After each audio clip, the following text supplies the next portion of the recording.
Story, in spite of a substantial court order, officials of the EFCC are right now at the Abuja residence of the former governor of Kogi State, Yahaya Bello, and we can see just about a little bit of pandemonium going on there between the forces, what looks like a detachment of EFCC men and other arms of security laid siege at the former governor of Kogi, Yahaya Bello's residence.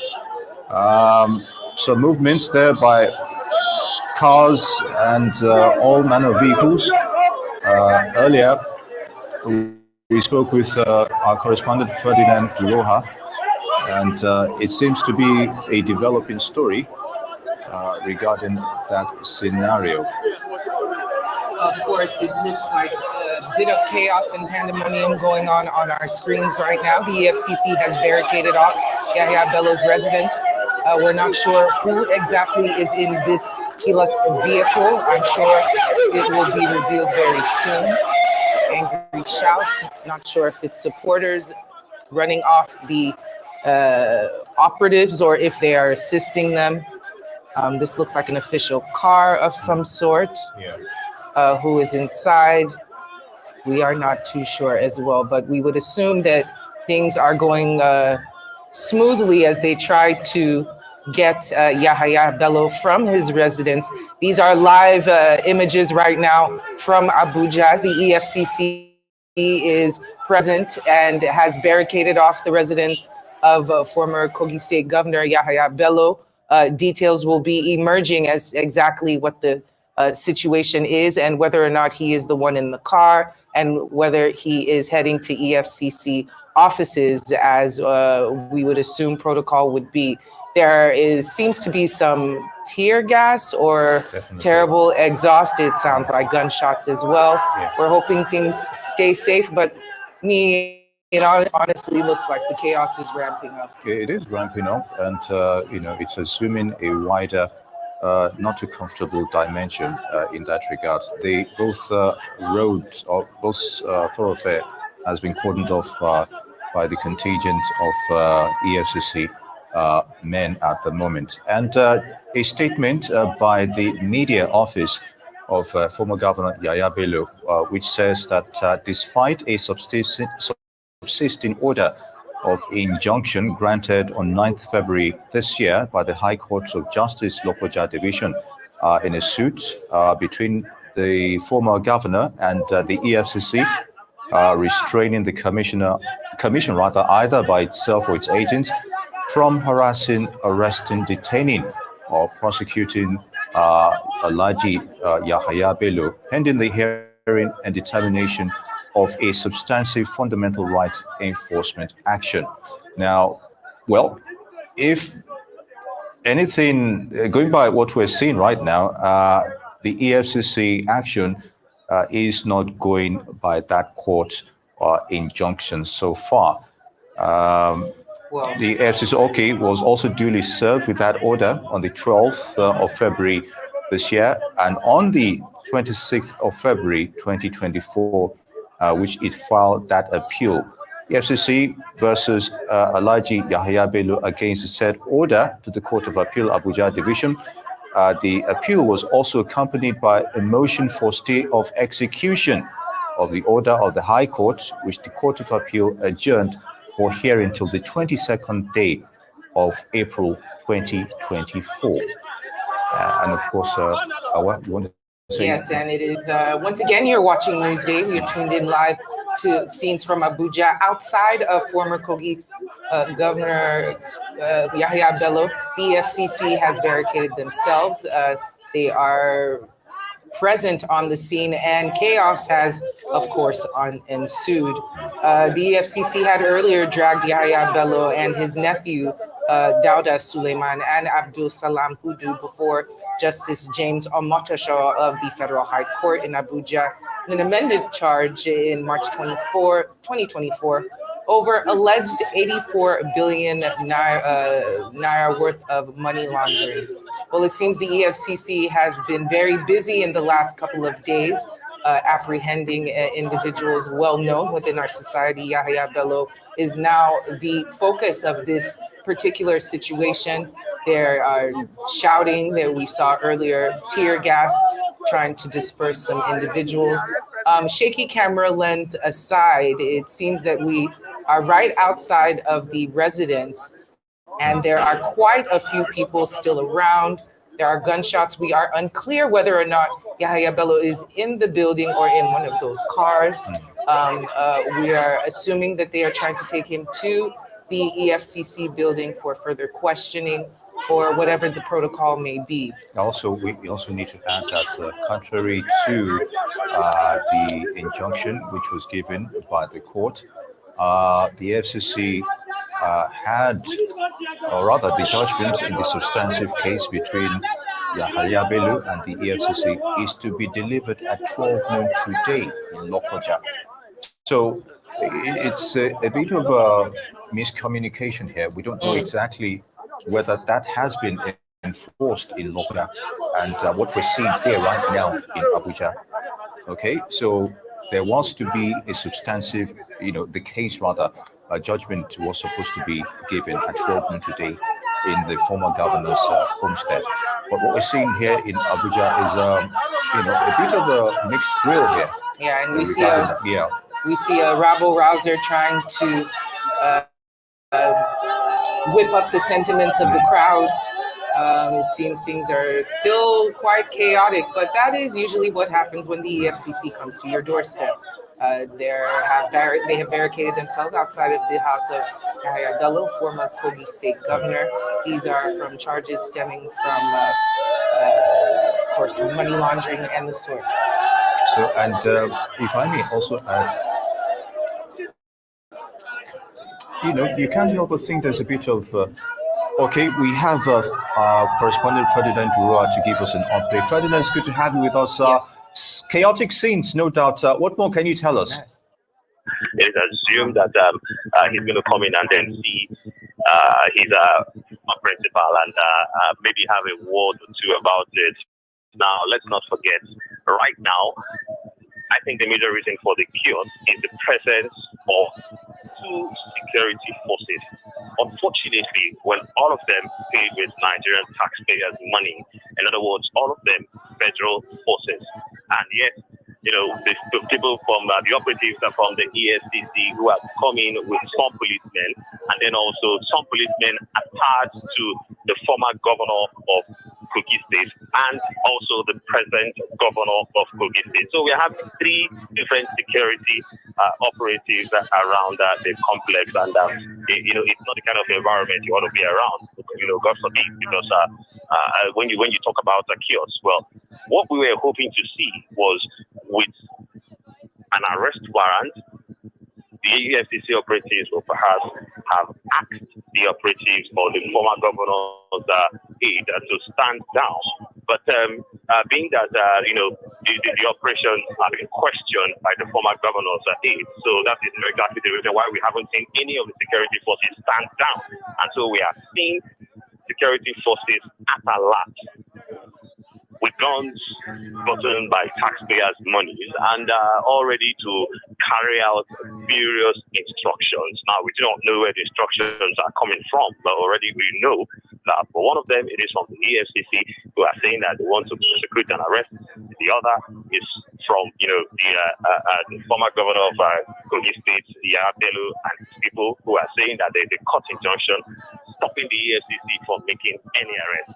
And then also the presence of the security operatives of the present Kogi State governor, who are saying, is he going to come in and then one way or the other? Well, maybe we see Governor Yahaya Bello, former Governor Yahaya Bello, living with him. We do not know.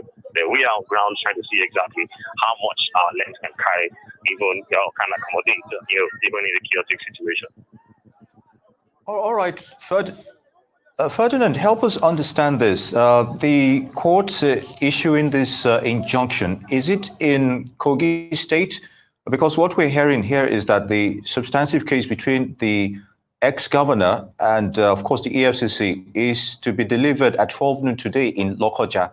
That's the same scenario? How, is it directly linked to this, arrest of the governor, or attempt to arrest the governor here in Abuja? Or the former governor, rather, in Abuja, you think? Can you come again with that question? Yes, I'm talking about the court in Kogi State. They're issuing a judgment in the substantive case between the ex-governor and the EFCC, which was supposed to deliver some kind of injunction at 12 noon today in Lokoja. That's in Kogi State. So is that directly linked to what we're seeing here in Abuja? Well, I definitely would say it is connected, but I think just like we pointed out before, well, this is something that should have been handled maybe within the court premises. Maybe go back to whoever, the magistrate or the high court, the judge who definitely gave the injunctions and then sort things out. But that's exactly what it should be. We're having a case, we're having a matter here concerning jurisdiction, and that's definitely jurisdiction is something that is quite very important when you begin to talk about adjudication. So I want to believe that this is something that definitely should be talked over, but unfortunately, with the way the operatives from the EFCC have gone about it, and then also with the resistance that coming from the governor, former governor, it definitely creates an environment for chaos like we are seeing right now. The devil is in the detail. Thank you, Ferdinand, for giving us the update. We will wait for more updates from you as the hour goes on. And of course, you're watching live video from Newsday, live from Abuja. The EFCC, Economic Financial Crimes Commission, have surrounded the Abuja residence of the former Kogi State Governor, Yahaya Bello, in Abuja. This is what we are witnessing. If we think back to March of this year, the EFCC amended a charge against the former governor of Kogi State and his nephew and another individual before Justice James Omotosho of the Federal High Court in Abuja over alleged money laundering to the amount of 48 billion naira. Now, this response has prompted the ex-governor's media aide to, of course, debunk these situations and these statements. But now we are here. The operatives are outside of the building. Just as Ferdinand said, there are 3 different security bodies that are present on ground right now, which obviously is a situation that could become a boiling point when you have the EFCC versus the security of the former governor versus the security of the present governor. And in a situation like this, things could go wrong very fast. It's a bit of a mixed grill. And when you look at it, the issue of, jurisdiction regarding what we also discussed with Ferdinand regarding, the court actually, outside of the sphere of the current scenario where it's been taking place. Talking about the court issuing its own injunction in Kogi State, where the former governor once held sway. And you tend to think the alleged allegations against him were, happened during that time, allegedly. So in that region, and as it relates to what we're seeing here is hopefully what we'll get a clarification regarding that. And of course, as you mentioned, 3 agencies. Is it those trying to prevent the arrest or those trying to aid the arrest? Aid the arrest. 2 against 1. But what we can see right now is quite concerning, not just for, the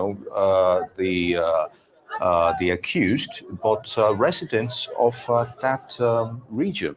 Exactly.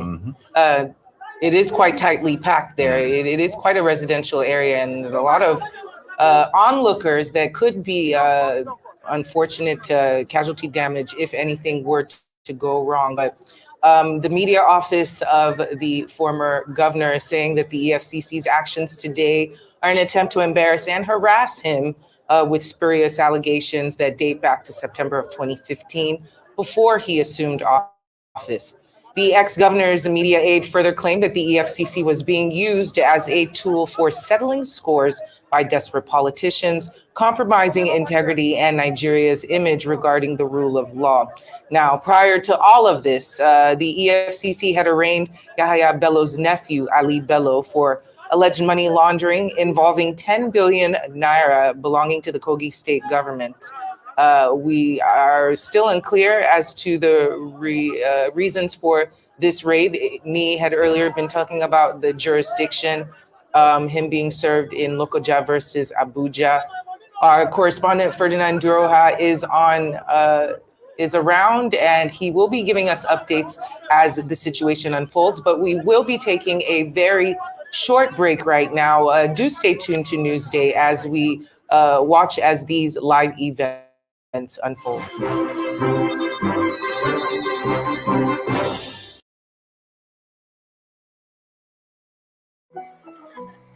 Well done, Viv. You got the presents, the balloons, and the raptor cake.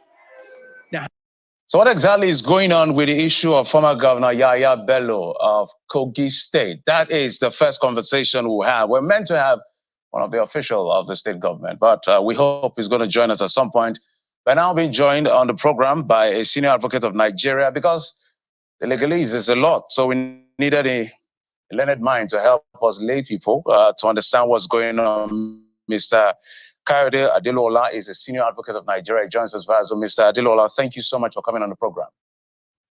Thank you very much for having me again. But the natural question, like I always like to say, is maybe you help us interpret what the law sees at what is playing out at the residence of former Governor Yahaya Bello. We understand that the issues vary in forms. It dates back to 2015, where there was an allegation of misappropriation of fund or transfer of fund for personal use to the tune of over 80 billion naira, and it's supposed to be arraigned tomorrow. So there's a gamut of issues around this particular situation. But let's begin with some of the basics of what we are seeing play out so that we don't get to the court to do the job of the court. How does the law see what's playing out between the EFCC and Yahaya Bello at his residence in Abuja? Well, the EFCC as a body has this method of carrying out its activities as provided by the law. Now they have gone to the home of a former governor. Well, it's not somebody found that is a former governor, but of a citizen of Nigeria, and they have laid siege at his residence.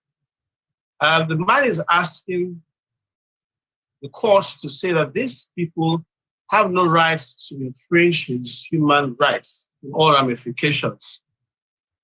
He went to the High Court in Lokoja, seeking an order of that court to restrain the EFCC from detaining or prosecuting him. Fundamentally, one would say that Mr. Yahaya Bello has fundamental human rights that ought to be protected. The High Court of a state has the jurisdiction to take matters relating to fundamental human rights. And ordinarily, when you determine whether a court has jurisdiction or not, what you look at is a statement of claim filed by the claimant who has approached the court. The EFCC on its own part feels that it has a responsibility under the law to apprehend a man who has committed a financial crime. And I'm sure they were only waiting at his residence in anticipation of a court order allowing them to apprehend the gentleman. Well, the question then that arises again is, can a high court, a state high court, determine a matter involving the federal government or its agencies? That's, I think, is the crux of the matter here. Even though the EFCC, from what I have read, challenged the jurisdiction of the state high court, the learned judge presiding stated that that challenge of this jurisdiction failed, and as such, he was dismissing it. With greatest respect to the judge, I'm unable to agree. And I think where the agency of the federal government appears before a court, it has to be the Federal High Court. And I'm referring to Section 251 of the Constitution, subsection 1, and it has paragraphs P, Q, and R, which states that where the federal government, its agencies, and then administration thereto of those bodies of the management come before the court, they must go before the Federal High Court. To that extent, I think the State High Court didn't have the requisite jurisdiction to hear that matter. Besides that, the judge of the State High Court was clever by saying that the EFCC shouldn't prosecute or detain Mr. Yahaya Bello until they have had diligent inquiries and they have made a proper case against him before they can prosecute him. Well, who determines that? Until when a case is presented before the court, you cannot determine if there has been proper investigation and the matter is fit for trial. So to that extent, the EFCC has gone before a federal high court, which is the appropriate venue, to get an order to detain Mr. Yahaya Bello. And to that extent, I think it will be very well within their rights to approach the court tomorrow for prosecution of the former governor. I want to read something that your colleague Lenesik wrote, which kind of agree with what you're saying, but I need your thoughts on it, Mr. Femi Falana. It says the allegation made by the ex-governor that EFCC has disobeyed a court order by attempting to arrest him to answer to the charge of 84 billion naira theft is legally untenable. As a former governor, Mr. Yahaya Bello has lost his immunity from arrest and prosecution. No court can confer a life immunity on a former governor in Nigeria. I needed you to speak to that. I couldn't have put it in a better way. The truth is, once a former governor steps down from his office, he becomes an ordinary citizen. And that's why when a man occupies the seat of governor, he must be careful. He would have immunity for as long as he retains his seat, but that can be only for a time and a season. And as soon as he steps down as governor, and we have seen it happen, the same governor was in Plateau State who was prosecuted and sentenced to prison, and these things will continue. We need to sanitize our policy. It's not only about the politics, but the society needs to have some sanity. People shouldn't take public funds and say, well, we must give the ex-governor benefit of doubt. Maybe he will have a defense for the use of the funds. But until then, he has a duty to face the law and he must go before a court. So my learned colleague has said nicely, once you become an ex-governor, you can be prosecuted. And your prosecution will be in accordance with the law. You have an opportunity to defend yourself, and at the end of the day, judgment will be delivered. But you cannot have an injunction restraining a legitimate body from prosecuting you forever and ever. It should not happen. It will not happen. At what point would you say that an agency of government is in breach of fundamental human rights in a situation like this, or the EFCC at any point in time, when it involves criminal allegations of this form, has a right to swoop in any form or shape they want? No, the EFCC doesn't have a blanket right to do whatever they like. They also must act in accordance with the law. And that is what a lot of us have always said. Otherwise, there'll be a thin line between legality and crass illegality.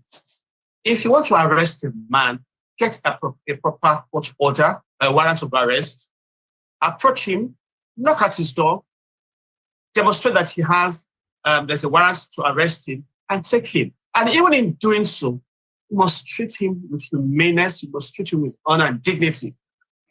But what we find a lot of the times is that people are treated as if they have been prosecuted and found guilty.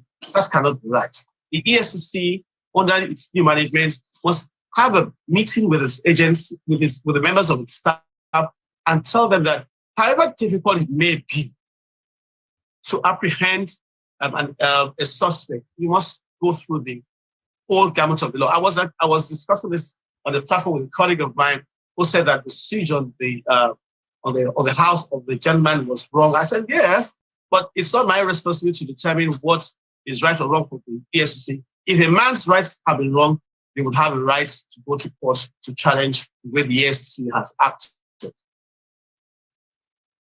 So let's look at a few more things now on this particular issue. Now we understand that the incumbent governor, his successor, had coming to perhaps show solidarity with him. He received chairs and all of that.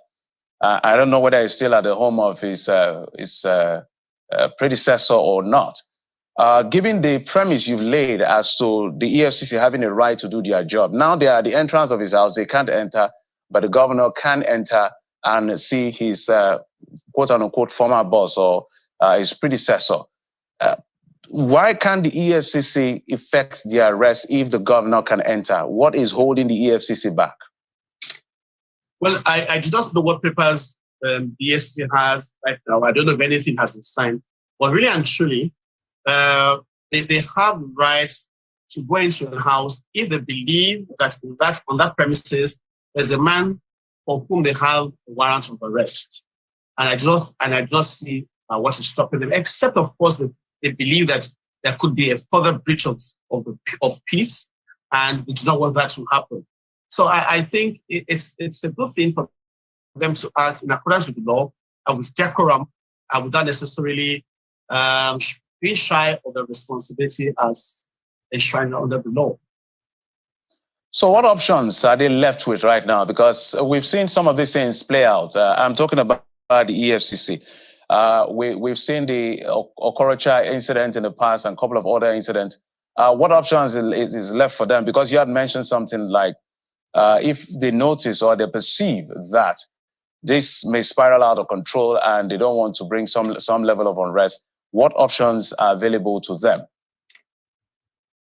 Well, I'm not a security agent. Under the law.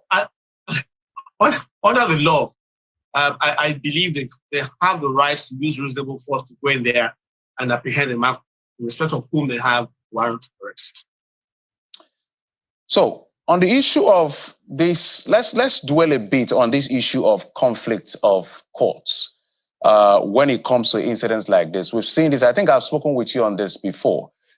How can this be addressed so that we have a streamlined situation? Because when this case was brought, I guess, to the State High Court, they understood the enormity of the situation. I'm sure with all sense of respect to their learned judges and all of them, they understood what was involved, but they still presided over this issue. How can we begin to check some of these things so that we don't have this back and forth of counter court orders?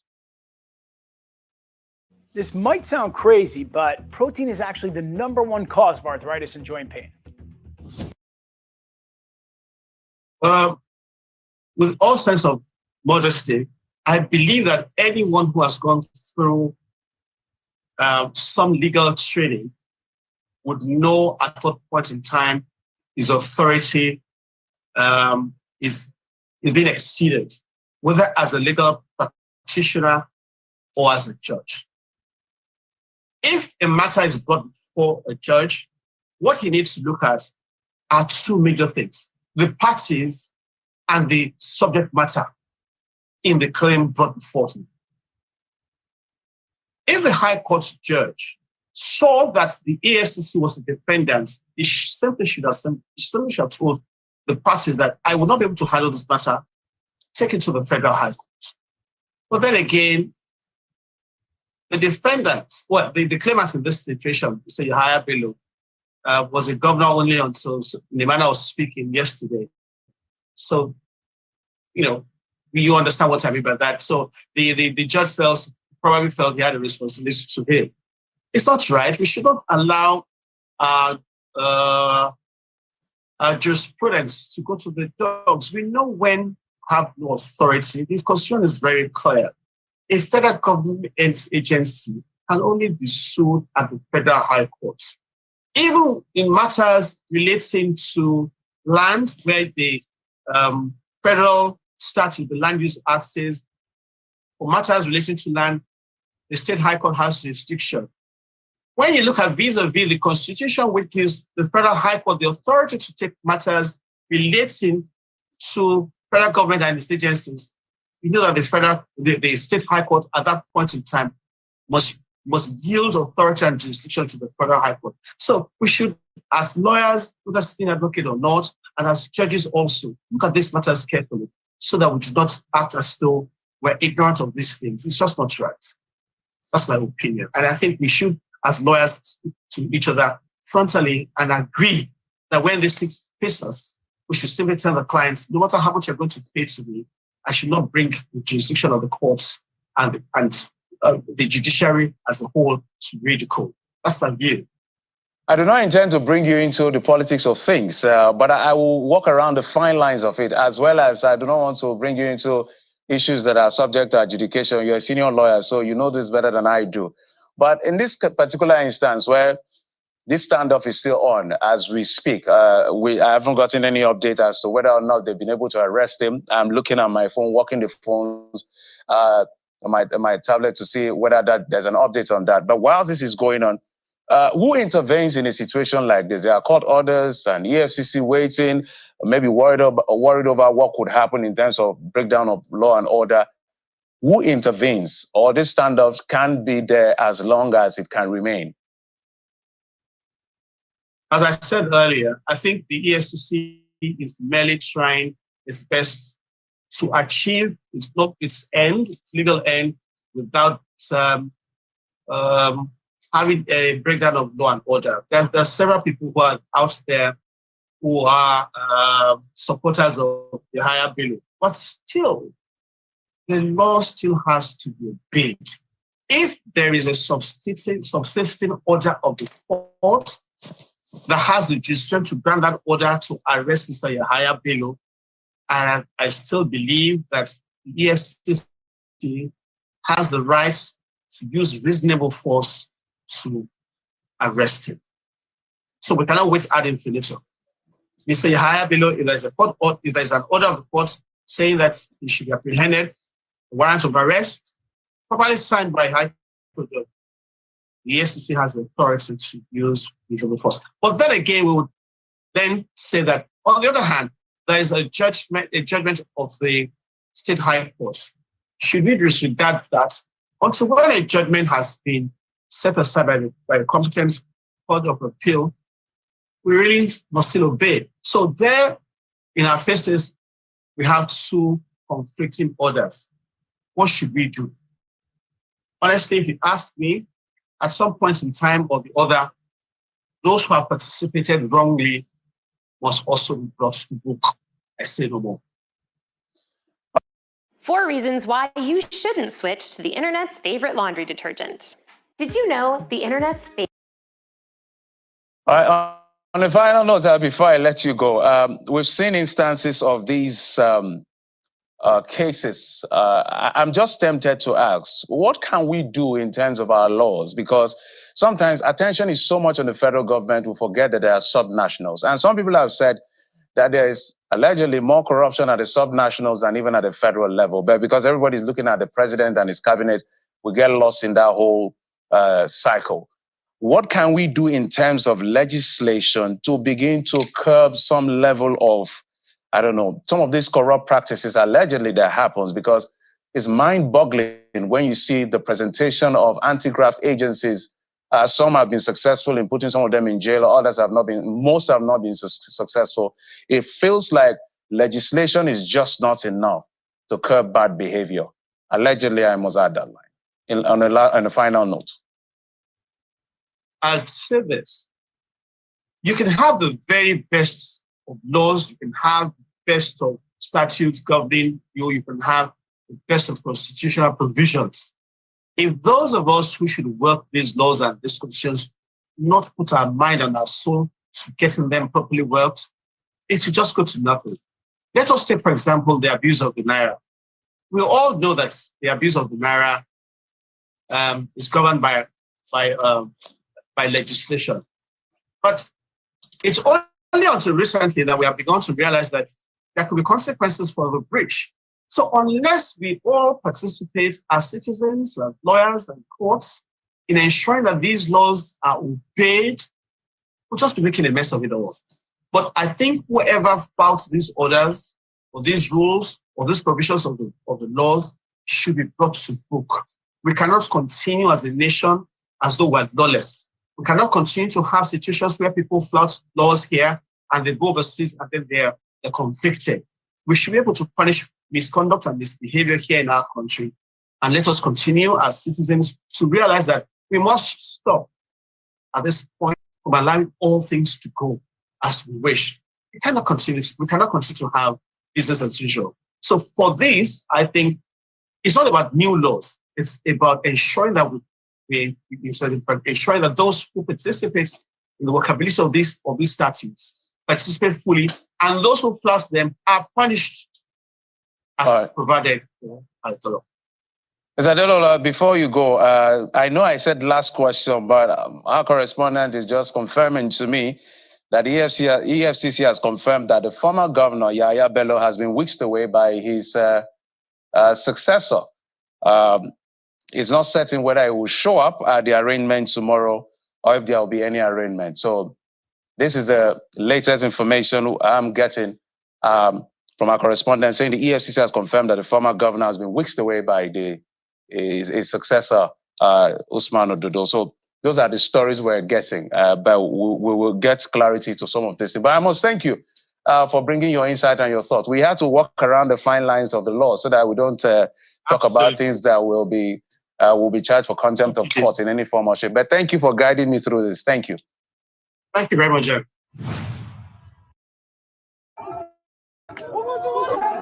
Yahaya Bello, the former governor of Kogi State, is facing accusation of squandering up to 84 billion naira while he was in office in Kogi State. Even after visiting Tinubu, EFCC still went after him. But he was holed up in his residence. He refused to show up or allow them in. The worst part was that the current governor of Kogi State, Ododo, came there and entered his residence, and it was reported, although not verified, that he drove off with him, which forced the EFCC men to Nigeria. If truly the governor of Kogi State drove off with Yahaya Bello, what it means is that he used his immunity to protect someone wanted by the law. This is abuse of power. Also, why didn't the EFCC officials scale the fence of the residence or try to break the door like they do to normal Nigerians? Is Yahaya Bello different from normal Nigerians? If they truly got a warrant of arrest for Yahaya Bello and they had information that he was inside the residence, why didn't they use force to arrest him like they normally do? By the way, it's not illegal to use force to arrest someone. Once the authorities have a court warrant, they can do anything they want to arrest the person. It's authorized by law. And besides, before getting the warrant, they must have invited him. It's not clear if they did that. Maybe he aided the invitation. So observers will be wondering why EFCC didn't treat Yahaya Bello like every other Nigerian. You see, the problem with Nigeria's corrupt system is that it actually affects everyone. Look at these EFCC officials. Maybe they've done their homework, went as far as going to court to obtain a court warrant to arrest Yahaya Bello, only for him to be saved by a sitting governor. It's very frustrating. So whether EFCC is involved in selective prosecution, the most important takeaway here is that the corrupt system of governance in Nigeria, political patronage, politicians abusing their offices and using their powers to save their fellow politicians, actually prevents EFCC from going after criminals. And Nigerians are paying for it. Look at the cycle. A corrupt governor who stole money will use that same money he stole from the state to install a successor. He will invest that money and make sure the person wins the election. Election in quotes, because they read the figures. They will go any length to make sure that that person wins the election in order to protect the outgoing governor. This is what happened here. He made sure this man was installed as the governor of Kogi State. The same man has come here to use his powers to save Yahaya Bello from EFCC arrest. So Yahaya Bello is now a fugitive running away from the law. And the person who helped him to run away from the law is a current governor. So you can understand the corrupt system in Nigeria. Nearly the same thing happened to Akpabio when he was leaving office. the SSSS found a huge stack of money, including foreign currency. But the then governor claimed that the money belongs to the state. That was how it was covered up. Nigerians don't seem to realize what is going on. That's why people will be hailing a governor who used his immunity and powers to prevent someone from being arrested.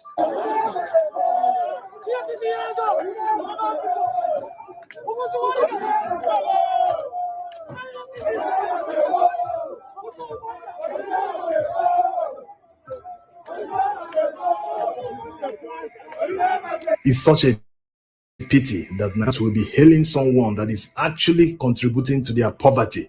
The new governor might not have done anything to contribute to poverty in Kogi State, but the fact that he used his powers to prevent someone from being arrested, if Yahaya Bello is not guilty, it should be a motivation for him to go and prove his innocence.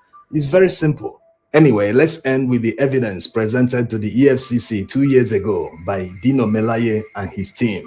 Okay, this is the anti-corruption network. This is the office. This is the evidence. The exhibit, the evidence we have against the governor of Yahaya Bello and his cohort. We are on our way to EFCC to adopt the petition we wrote against Governor Yahaya Bello and his cohorts.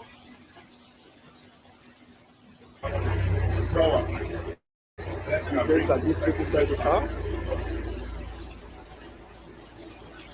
See Galam was go. We're on our way to EFCC to adopt the petition we wrote against Governor Yahaya Bello and his cohorts. And we have returned the evidence needed inside the group of anti-corruption network.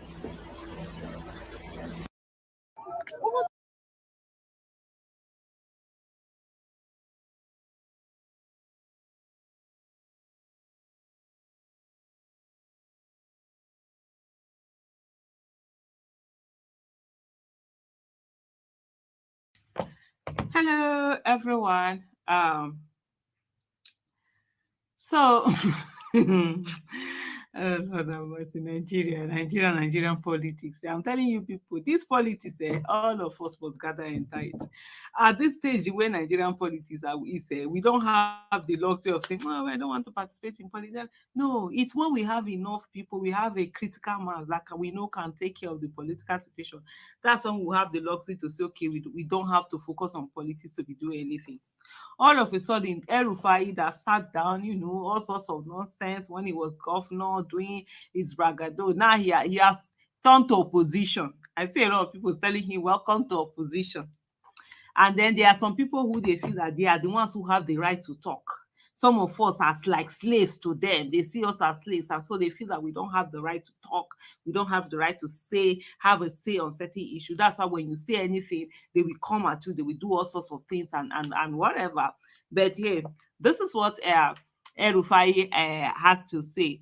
According to Sahara Reporter, although carried by a lot of news, it says, despite claims of subsidy removal, Tinubu's government, as far as illegitimate government, has spent trillions of naira since May 2023 to subsidize same fuel. Of course, a lot of people have been saying that even though there is this claim that subsidy has been removed, there's really subsidy hasn't been removed. They've been paying quite a lot. And then you're wondering, why are people paying so much money for this same thing? And then recklessly, monies are being wasted.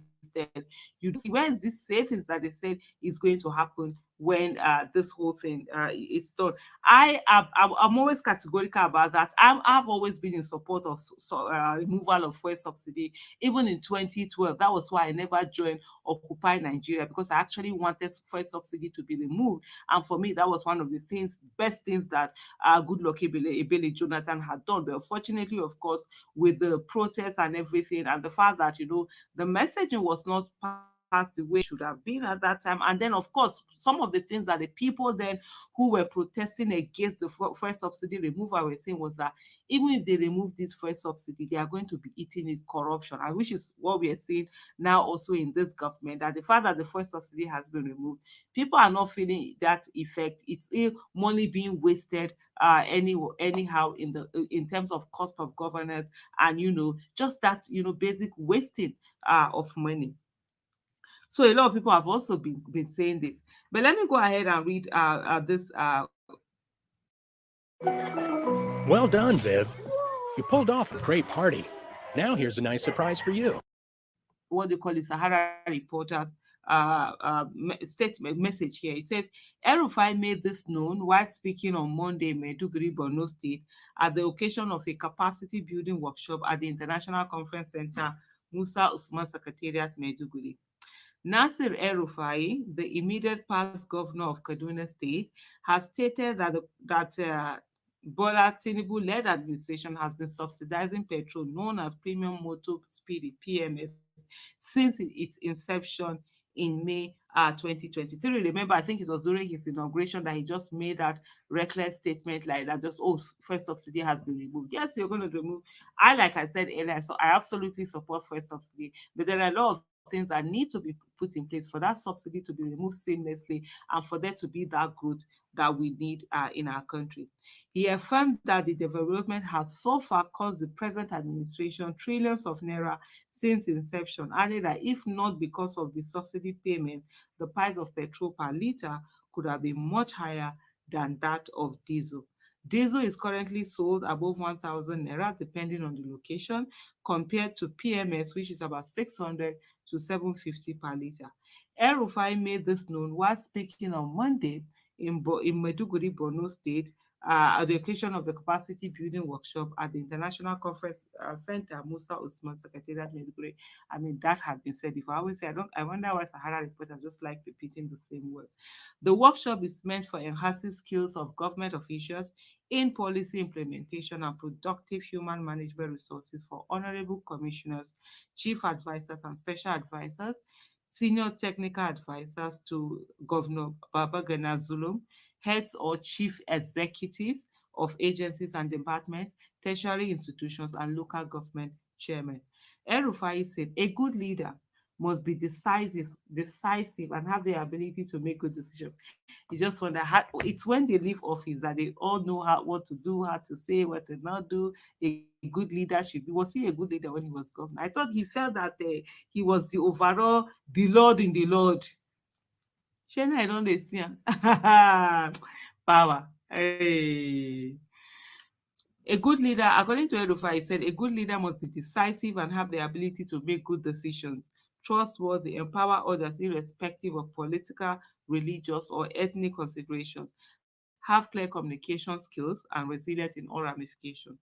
Though it's too early to judge the present administration, illegal administration, as far as I'm concerned, it's just been there for only 9 months. And leadership is work in progress. You start something, as I said in my speech, you start a policy because you are absolutely sure it's the right policy. But in the course of implementation, if you see bottlenecks, you modify, because the key word in leadership, in my view, is not ideology or anything, it's pragmatism. Policy is about solving people's problem, and that's why there's always policy evaluation. Even if you put a policy, say you start it, you have to check, is it having the desired effect that you wanted? Is it solving people's problem the way you wanted it to solve people's problem? Otherwise, you retweak, you will change, you take away the policy, you bring in something better. But at the end of the day, policy is not some fancy word, because there are some certain situations, like the other day I was talking about Edo State governor, and in this governor Obaseki, who hasn't really done well for the people. And then someone is saying to me, oh, he's a policy expert and he can't. I'm like, okay, if there are somebody has been in government for 8 years and the policies he puts in place has to be explained by a policy expert to the people, then that's no policy, because policies are actually supposed to solve the people's problems, and people are supposed to be able to see these policies, not anyone explaining it to them. Oh my God. I just won $60,000 from my car crash from my phone. So he said you should always be pragmatic. You're not God. Only God is perfect. So as a good leader, when you make a policy and you started implementing and it doesn't seem to work well, you should have the ability to stand back and say, this is not working. Ooh, okay. So now he's out of government. El-Rufai knows all of this. They always know what it is when they're out of government. But the moment they're in power, they are sitting on that seat. They are brain twist. They begin to think they are more than the people that actually go to toilet like every other person. For example, if you appoint a person to a position, it's not performing to expectation, you should have the ability to say, look, I need a better person to do the job perfectly. Leadership is a continuous thing, and in a term of 4 years, you can't assess a government of 9 months.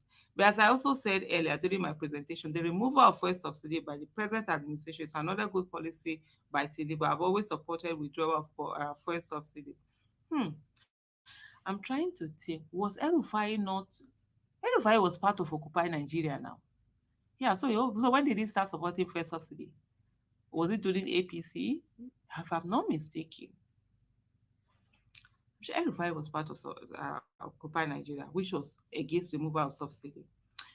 But I've always supported withdrawal of fuel subsidy. But as you can see, in the course of implementation, the government has now realized that the subsidy has to be back, because right now we are paying a lot of money, amounting to trillions of naira for subsidy, even more than before, because the impact has been seen and the packages of support that will reduce the impact have not been effective in reducing the impact. And so the federal government has to backpedal by subsidizing petrol. Many people don't know this. If they want to know whether there is fuel subsidy or not, they should compare the prices of petrol and diesel per liter. This is because under normal circumstances, petrol is supposed to be more expensive than diesel. As it is, diesel is above 1,000 naira, while petrol stood at 600 naira per liter. So we're still subsidizing for fuel in Nigeria, according to him. Anyway, all I want to say is that it's only when that power, the one the siren that used to blow when they are driving is no longer there, that's when the sense usually comes back. Hello, everyone. Honestly, I'm doing this video as a very shocked person because almost Nigerians don't dull. You know, when they say people dull, people don't dull. It's not the Nigerians that used to have that we had brains that we were using. Our brains, be like I said, we don't turn them to bread. People are not ready to use their brains. People are ready to abdicate their responsibility of thinking and have, given it to other people to think on their behalf. People are desperate to have something to hold on to and say that, this thing is good. That's why you see somebody is sick or the person is dying. You ask the person, I'm strong, I am well, I am healthy. I'm like, I'm looking at the person, I'm freaking kidding me.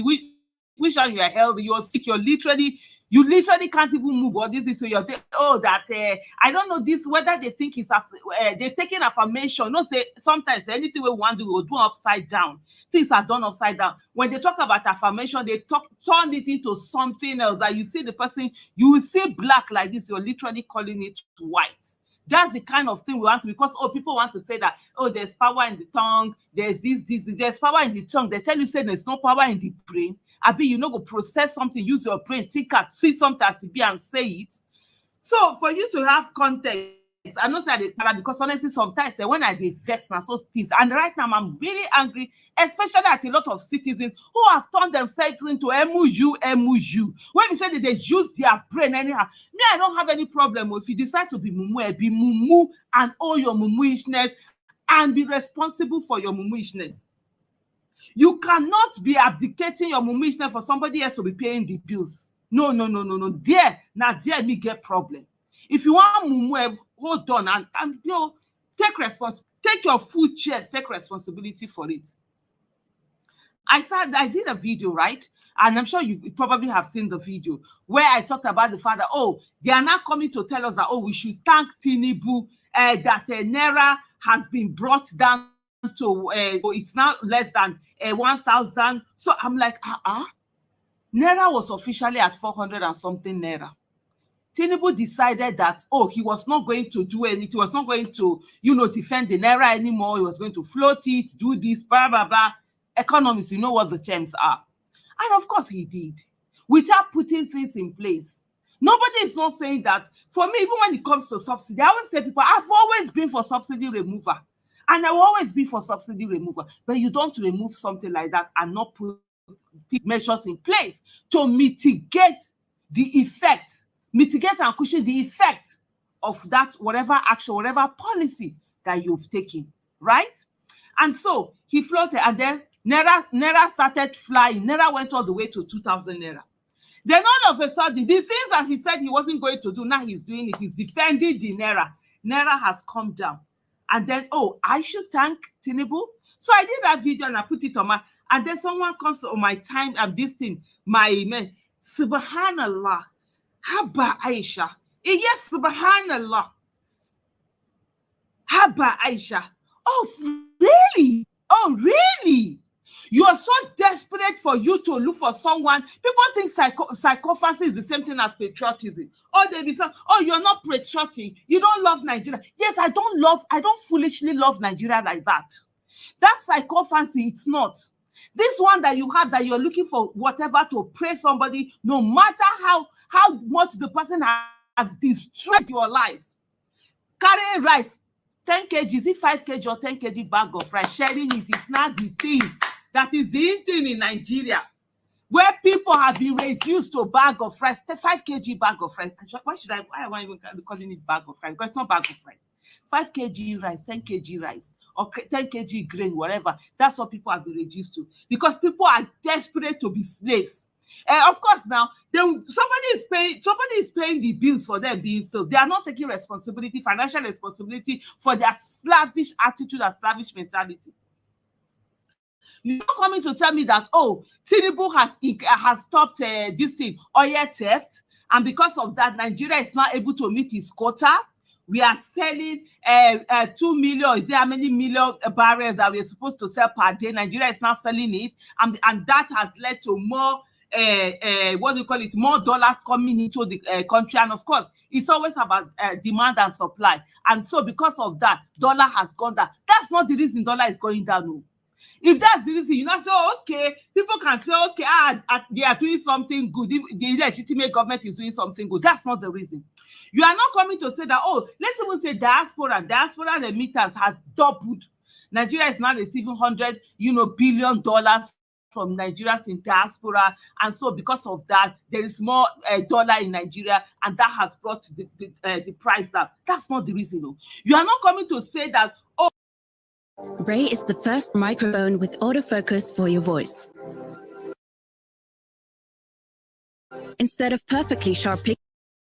Oh, the reason why dollar come down this way is because of the fact that Nigeria is now manufacturing so much. So we now have more export that we are doing. And that has led to, excess forex in our country. And so that, of course, has forced the price to go down, because when our supply is more than demand, definitely prices are going to come down. That's not the reason. No. You're not coming to tell me that, oh, Nigeria, all the refineries in Nigeria are now working, so Nigeria does not need to import what do you call it, refined oil, PMS, diesel, whatever. It's all the Nigerian refineries that are now refining crude oil. So because of that, we are not importing the forex we got from selling crude oil. We are not going back to use it to import refined oil that we have. With refineries, we are spending billions, your billions. Then you will not come and be taxing somebody. You will not come and be somebody's head. You get phone calls. You get this. This one will tell you, oh, my this is sick. My dad is sick. I am sick. I am hungry. My children have not done that. The same people that are doing all of this, that are going all around social media, inside your phone, or calls, or whatever, it's one begging or the other. It's the same people that are ready to come out and constantly be praising nonsense, because they are desperate to praise nonsense. They are desperate to be slaves. See, me, I don't care. Anybody who want to be slave, please be your slave. Do it with your full chest. You have a right to do what you want to do. It's not in my place to tell you what not to do, but not drag me into that rubbish. Not call my this in my WhatsApp or whatever. Talk that nonsense. Keep it there. These are not reasons, simply that somebody took something to 2,000. Even Buhari left. When Buhari left, black market dollar was 700 and something. Official price was 400 and something. And I'm thinking, because we have people who are myopic, who are so, Nigerians are selfish. That's why people are always waiting for their own miracle. They'll say, oh, yeah, don't bother about government. When you get your own miracle, that's what they'll tell you. Say, oh, yeah, something will enter your account, and you're not asking yourself, what work did you do for the thing to enter your account? They will tell you that, oh, inshallah, you will get this thing. You are not asking yourself, what did you put into it? God is a just God, though. You cannot sit down and not do something and expect that you're going to get it. No, it doesn't work like that. If you like, pray for from here till the world comes to an end. Because you know why? God will not do for us what he has given us the capacity to do for ourselves. I will not sit down here and say I will not put food in my mouth. Let me just see food inside my mouth and be chill and then pray. You can't mock God. That's why we've abdicated our brains and everything to. Nigerians just sit down and then we tell you that you are not this. You are not patriotic. Psychophancy and patriotism are not the same thing. No. They are not the same thing. You are looking for everything, desperately looking for everything to praise nonsense. Go ahead and keep praising. They don't bring me into it. That's my own thing. Somebody went Buhari and said, official 400 or something. That's how they were buying dollars. This nonsense that is going on, you think we didn't go? I have a thread. The other day I was just going to 2017. This nonsense happened again. When Buhari did the same thing, where he said he was not going to defend the Naira, wherever he was going to leave, Naira and this was flying. This everything, Naira was just going down. He came back to rectify it. So now that's the they have done this thing, that. Biko, please feel free. Do you? They do your thing. Day your day. Make a day my day. It's a day in something.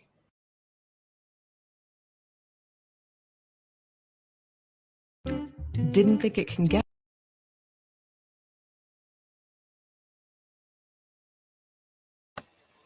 It is a day in something. My people, oh, now well done, oh, welcome, oh, greetings to all of you. It's a happy Tuesday. Oh my God, it's Wednesday. What? I cannot believe it's Wednesday. Wow, somebody tell me that's a lie. It is actually Wednesday. In my head, I'm thinking it's Tuesday, oh, my people. How's everybody doing? I hope you're all doing well, oh. Nigeria, my country, how I love thee. Una hear wetin dey happen to. Anyway, make we first use this one step down first.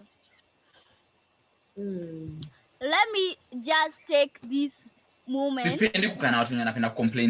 Okay, sikatai. Listen carefully. Sitasikia ukisha complain pelekea shida zako Robert Burale. I'm not Burale. Mashida zangu zenyewe mimi nazikimbia, like I don't have time for them, like so before I'm running away from them. So unaexpectaje ni solve shida zako? How? Ni sawa tu. Let me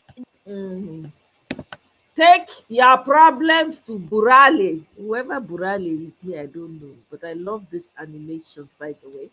Fat Boy Kenya animations. More power to you. The guy is making my heart happy. Every time I come across his animation, I have to like give him kudos. But anyways, guys, when I don't see him now, now see what they happen. Hey, oh my God. How come when all these politicians are in power, they think they're going to remain in power forever? So now everybody can see why this fellow, Yahaya Bello, installed a puppet in office, indirectly doing third term through him, because he wasn't not the one that came to save him from EFCC today. Yes, he was. Yes, he was. Right? So now there are people who are bigger than even the law in Nigeria. Even the Yahaya Bello himself was sending a message. I think he was still sending a message that he should warn, I think the head of the EFCC should warn him or something like that. Nigeria. So that country now is made up of people who power past power. That's what's happening in Nigeria. So if you have power more than the other person, you show up with your own superior power to suppress their own.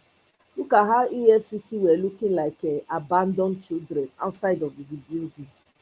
If it was university undergrads now, or young people with dreadlocks and carrying laptop that they are using to do their TikTok or whatever social media they have, they will quickly arrest them. If it is to go and arrest people that have been spraying money, Not even all of them, oh, selective arrests, like in the case of Bobrisky, because there are so many people who have abused that naira before Bobrisky. Question is, when did the law come into effect? Was it when Bobrisky was spraying naira or before? Nigeria, hey, if it does not clean itself, it will self-destruct. That's what we're seeing right now. Yahaya Bello was whisked away by his own puppets so that he does not have to account for the billions that he took. They assume that they have life immunity when they're in office. Like, nothing can ever. Isn't that what Wike is doing now? By the way, Wike is now I think the leader of the PDP party, right? Wike is now the leader of the PDP party. Imagine what that party is going to be churning out. They have rejected Atiku and they have insisted that it is Wike that will be their leader. I'm just only imagining what the PDP party will turn into with Wike as their president. I'm just imagining how and what it will turn into. Because Wike has no coup. He doesn't care about anybody else but himself and what he wants to gain. This is what they have turned Nigeria into. Eh? You guys saw the video of these women with children at home, carrying half bag of rice on their heads. That is what they have taught. This is their intention for the whole of Nigeria, by the way. This is their intention. So you come and meet them for your daily bread. They will be giving you 2k and half bag of rice for grandparents, great grandparents, and parents to be taken to their children. And people will still sit down and they will come and start defending this mess of the government. You take dollar from where it was to almost 2,000. I think you even entered 2,000. You are bringing it down. You stop at 1,000 and you want people to clap for you.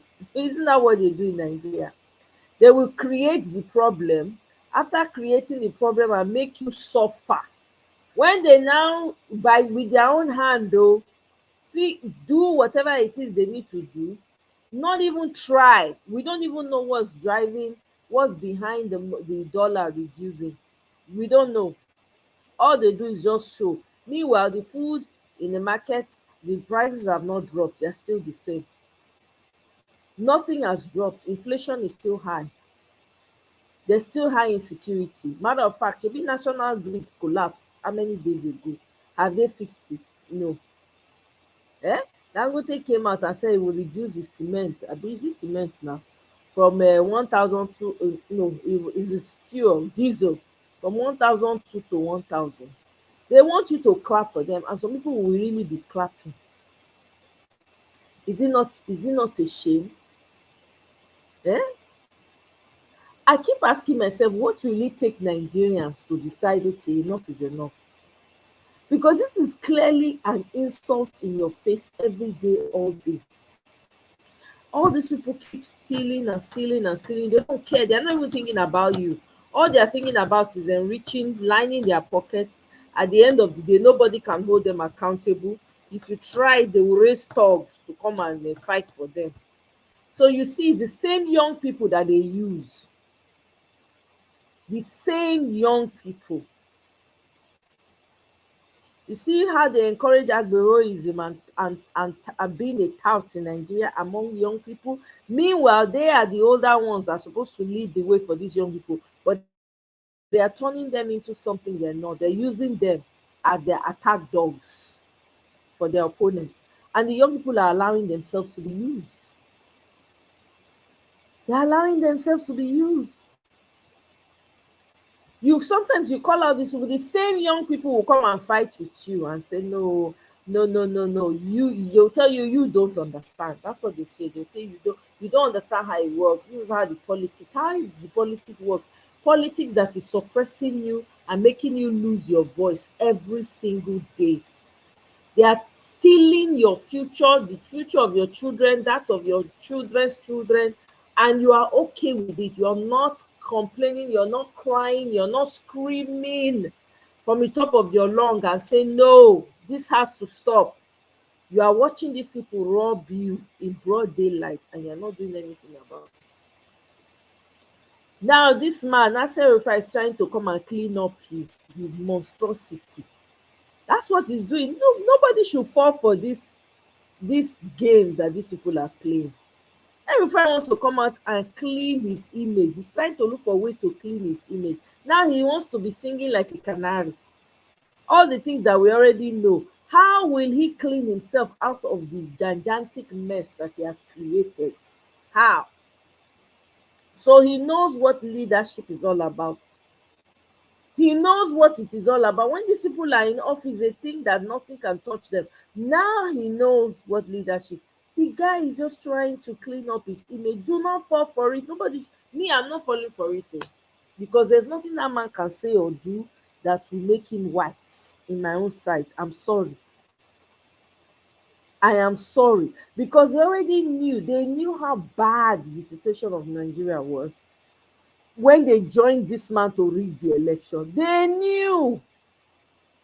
Did they not follow him to Chatham House to go and be his mouthpiece? Was he not part of the team that Agbado carried to Chatham House and gave him questions to be answering? They will ask Agbado questions, he will delegate it. Was he not one of them? Question people should be asking is, why is he now coming out now to come and be saying leadership? What does he know about leadership? Was he not a leader? What did he do while he was a leader? What state? How did he leave Kaduna State? How did he treat the southern Kaduna people? That's what people should be asking him. But am I from Kaduna? No. But I'm curious because I've heard a lot about southern Kaduna. What did he do to improve the lives of the people? Was he biased or not? Let him come and tell us. We want to know how he ran Kaduna State. What happened? The people that were unalive, those that were kidnapped, let him come and give an account. If he wants to come out clean, if he wants to whitewash his image, he should start there. People should be making demands. Rufai, come and tell us, come and account for your period of time in Kaduna. Come and tell us how you went about it. What jobs do your sons have that they are doing, that they are riding all the big cars and bragging about it and saying, do you know the type of car I drive? They should come and explain it. When he starts from there, we will know he's serious about whitewashing his image. Until then, don't fall for what Rufai is saying. No, Nasser, do not fall. It's all propaganda. These people are trying to distract. There's something they are doing behind the scenes. They are using this one to distract people. They are using EFCC arresting Kogi State former governor to distract. They know what they are doing. It's all part of their plan. It's all part of their scheme. They ain't gonna do anything about Yahaya Bello. Even if all this one are theatrics when they perform. Until I see them actually grilling, lock up. That same Yahaya Bello for that dungeon when they call prison, and the man they chop watery beans, I will not believe a thing they say. I will not believe it. I have zero faith or trust in any of the security agencies in Nigeria. They can't do anything for the people. Even if they held Yahaya Bello today, they will still have released him because the man will sing like a canary. He will implicate everybody. Everybody will go down with him. You think they want to do that? Although me, I heard that the Ganduje man, the court has agreed that he should step down as chairman or whatever. All those ones, maybe na grievance, malice, when they carry enter, when they want. I am not on the side of the man. It's all a game. As far as I'm concerned, they're all trying to pay to the gallery. They're just trying to deceive people. That's what they're trying to do, my people. Well, let's not fall for it, I beg. Me, I'm not falling for that. I'm not falling for it at all, at all. I'm not falling for it.